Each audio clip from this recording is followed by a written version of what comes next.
afternoon, everyone. My name is Paul, and I am a nerd, and you are lucky enough to be here for the June 2019 PracticeMaster Virtual User Group meeting from Attorney Computer Systems.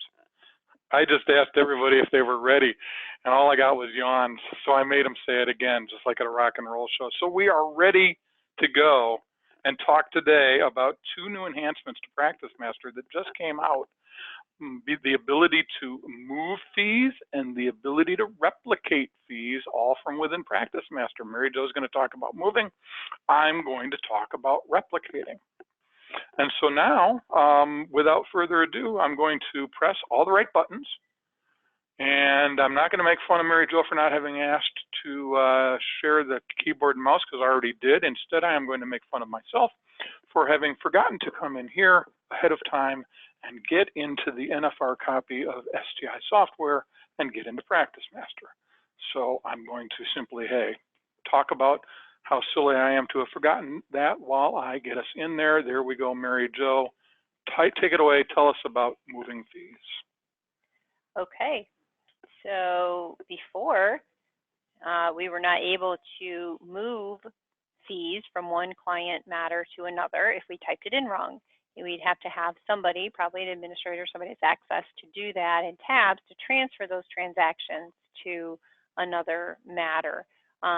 We could transfer other records like journal records, calendar records, things like that, and change the matter number. But fees were always elusive. We could not do that.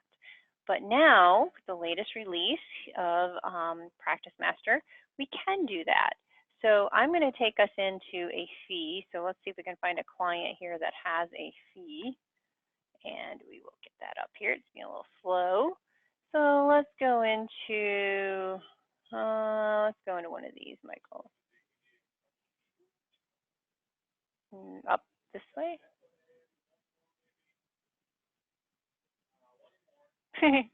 We're way up here. Is it the other way? Okay, we're going to go over there. There we go. All right, they should have some fees on here. At least Paul assures me that they do. Look at that. He's right. All right, so let's say that we put in these fee transactions for this ADA employment issue, but they were supposed to go on his other matter or one of his other matters. So now what we can do is if we open the fee entry over here on the right, we have a change client ID option here now. Now we've had this change client ID option, like I said, in journal records and in calendar records and things like that, but we've never had it available in the fee window before. So now we simply need to change it. We can say the old client ID is going to bring up the client ID that's currently in there, and we just type in or we search for the matter that needs to be here. So if this is Larson, I'm going to just come in and choose Michael Larson and pick the correct matter that it was supposed to go on. Or possibly you started it on a whole other client. I could move this to a whole other client if I wanted to. But I'm going to say this was his elder law case. We're going to go ahead and we're going to update the rate and calculate the amount. Now, you have this as an option. Maybe the other matter or the other client has a different rate already set for it. So if you want to update whatever the rate was that was existing on this matter, you can do that by just leaving this box checked, and it will recalculate the amount all at once. Everything's done at one time. So I'm going to say okay. It's going to go ahead and move that entry, and now it's on the elder law matter. You can see it's changed up here on my screen, and it will no longer be out there on the original matter that I had it on. So this is huge. This keeps attorneys in PracticeMaster. It lets them go ahead and change things. And I say attorneys, but it would be a paralegal or whoever is a timekeeper putting time in.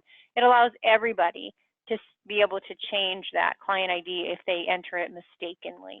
So you can still use transfer transactions, in tabs if you needed to, or you need to do a lot of stuff in bulk or anything like that. But for this, we can go ahead and we can change it here. Now, there is probably a way, and I don't know if we wanted to get into that here on our webinar, Paul, that we can go into the fee file and you can change multiples here. So if I go to File, Open Fee, I'm opening all of the fee records. And you can filter out this list to say, just show me a certain client or whatever. And then you can actually highlight the ones using Control here, and you can change the client ID all at once as well. So if you did have multiples, there are ways to sort your list and you can go in and you can choose multiple fee transactions and change them all at the same time. But I think it's kind of less likely that somebody would be coming in this way because it's usually moving from one client to another. Right. And so that if they go into the client screen, they've already narrowed it down that way. Sure. But that's absolutely right. You can come in here. You might have a timekeeper that had problems all over the board. Right. That's what I was thinking. If you had a timekeeper that had multiple clients or something and it was all wrong, they were all but they could be all different. But if you were in you know, the elder law, for instance, and I went back to fees and all of these fees needed to go to the other matter, you can do a Control A to highlight them all, or you can hit pick and choose, you know, with Control or Shift, and you can change them all at once too. You don't have to do one at a time if there are multiples on the same matter. Correct. So very, very helpful. It speeds things up and it gives that control back to you if you've made a mistake on a fee without having to delete it and re-enter it or to get someone else to do it. Exactly. And of course, this can be restricted with access profiles. So you can say, well, maybe you don't want the attorneys doing it, but you're going to let the paralegals do it. But you still want them to be able to do it within PracticeMaster and not in tabs. You can do that too. Or you can say, oh, we're going to let certain attorneys move things around, but not others. You have that capability, but the point is, it's here. Okay. Now, if I click on this change client ID, this right here is the reason it didn't happen sooner. I mean, as Mary Jo said, calendar records, journal records, you've been able to move those from one matter to another forever. It's because really all that's happening is you are changing the client ID as the actions title implies. But really with fees, there's a lot more to it. There's the rate, there's what timekeeper is doing the work, there's a bunch of factors that aren't taken into account by simply changing the client ID. And that's why it took them so long to get around to this, because of that.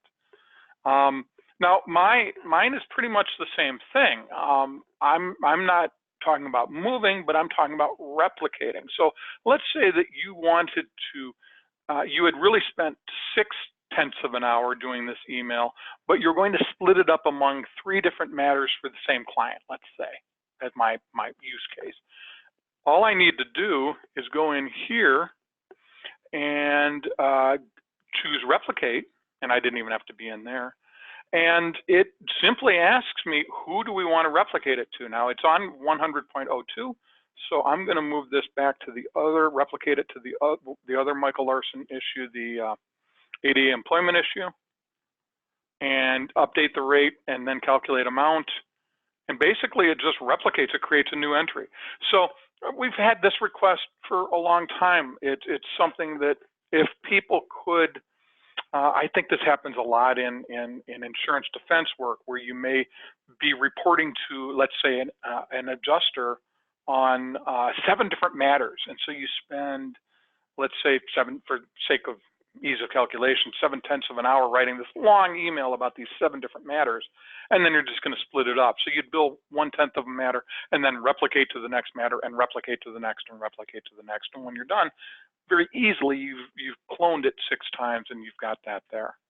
So really not much different than what Mary Jo was saying, except that instead of moving it, we're actually replicating it to a different matter. It's more of a copy, I guess is a way to say it. You're copying a fee transaction. It's going to stay on the matter that you had it on, but it's also going to be applied now to the next one. And again, this came in at the same time. It came in with the latest update.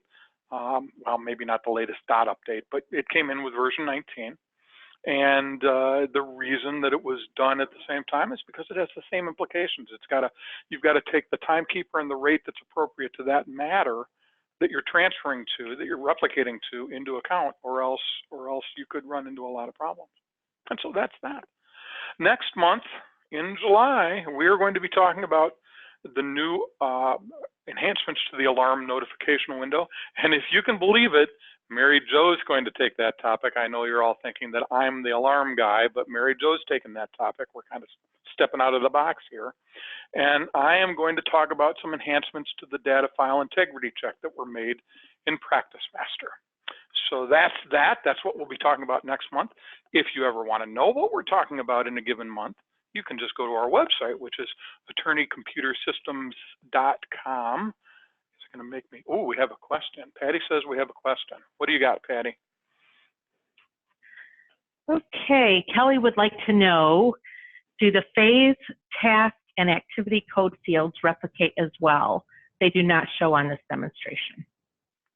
Well, that's because I was using a matter that didn't have them. Yes, they do. And that's a very good question, because if you have an entry with phase task codes and you need to replicate it or you need to move it, you should, I'm guessing you'd probably be moving it to one that has phase task codes. You don't have to, but they will replicate. Yes, if you have an entry that has a phase activity and a task code, and then you replicate it or you move it, it will move. Those same codes will move. The only reason it didn't show is because I happened to be using one that instead was relying on a transaction code as opposed to the phase activity and task code. So yes, that's a great question. Something to consider too, because if you're trying to move something from one type to another, in other words, you're trying to move something from a matter that doesn't have task codes to a matter that does, once you get there, you're going to have to make sure you get those codes right, because they weren't right to begin with, because it didn't even have those codes to begin with. Most of the time, though, you're moving from, usually you're moving from one matter to another within a client, and usually a client is all task-based billing or not task-based billing at all. So not something usually that comes into play, but yes, those fields do replicate. Okay. So if you go to our website, attorneycomputersystems.com, and notice that I'm emphasizing the last S in the word systems, because sometimes people leave it out and they don't get to the right place, and you hover over or click on the word videos, I clicked, so I got to this nice big list, you will see all of our titles. We have 4 titles that are live events. You are currently in the PracticeMaster Virtual User Group meeting. We also have virtual user group meetings for tabs and World Docs. And we also have my monthly webinar series called the Coffee Pot Webinars. Now, we all know what a virtual user group meeting is because we're in one.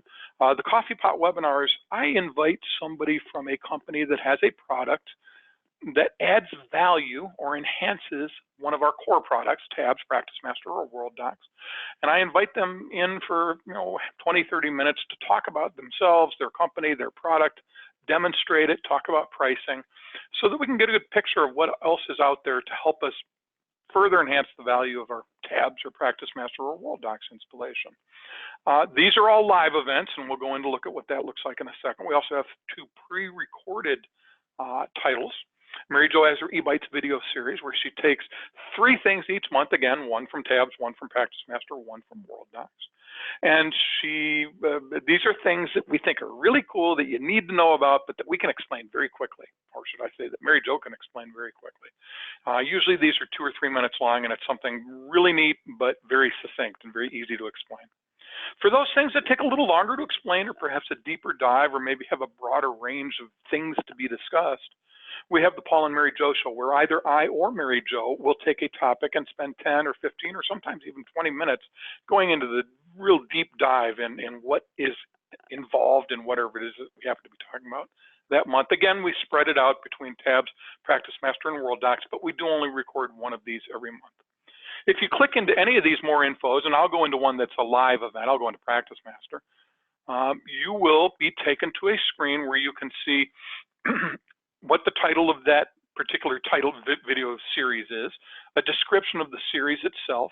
If it's a live event, you will see information.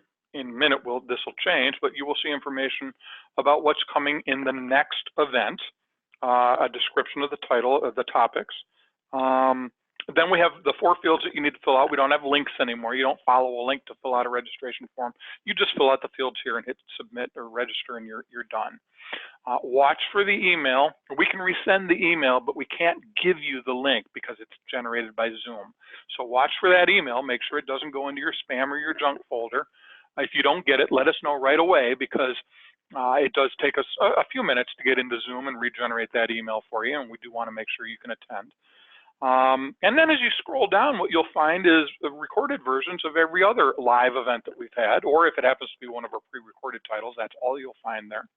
And so if we were to scroll to the bottom, you would see that we have, I think it's 25 pages of video. So we've got well over 100, about 125 PracticeMaster virtual user group meetings going back, I guess that's lots of years. My crude calculations bring that to be lots of years back.